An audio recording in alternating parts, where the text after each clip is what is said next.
Hello guys, welcome to பூசோ explorers. நம்ம parrots நீங்கள் வீட்டில் வளர்க்குறீங்கன்னா சம்மர் சீசனில் அதுங்களை ஹைட்ரேட்டாக வச்சுக்கிறது ரொம்ப முக்கியங்க. ஸோ டெய்லி தண்ணி டாப்அப்பில் இருக்கான்னு பார்த்துக்கோங்க. தண்ணி எப்போவுமே இருக்கணும்.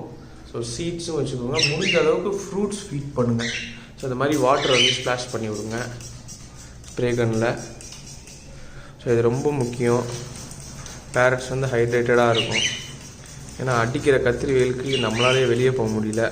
ஸோ நம்ம பேரட்ஸ் கூலாக இருக்கணும் இல்லையா? அதனால் கொஞ்சம் ஹைட்ரேட்டடாக வச்சுக்கோங்க. இந்த பேரட்ஸ் எப்படி மெயின்டைன் பண்ணுறது, ஸோ இதுங்களுக்கான மெடிசன்ஸ் என்ன, அதாவது ஓடிசி மெடிசன்ஸ் தான். ஸோ இதுங்களுக்கு எப்படி சிக்னஸ் கண்டுபிடிக்கிறது, ஒவ்வொரு சிக்னஸ்க்கும் என்னென்ன மெடிசன்ஸ் எல்லாமே என்கிட்ட இருக்குது. ஸோ உங்களுக்கு அடுத்தடுத்த ஃபாலோயிங் வீடியோஸில் நான் உங்களுக்கு எல்லாமே டீட்டெயிலாக சொல்கிறேன். காக்டெயில் அண்ட் லவ் பேர்ட்ஸ் எப்படி மெயின்டைன் பண்ணணும். மேலும் பல சேனல் வீடியோஸ்க்கு நம்ம சேனல் சப்ஸ்கிரைப் பண்ணிக்கோங்க. Thank you so much.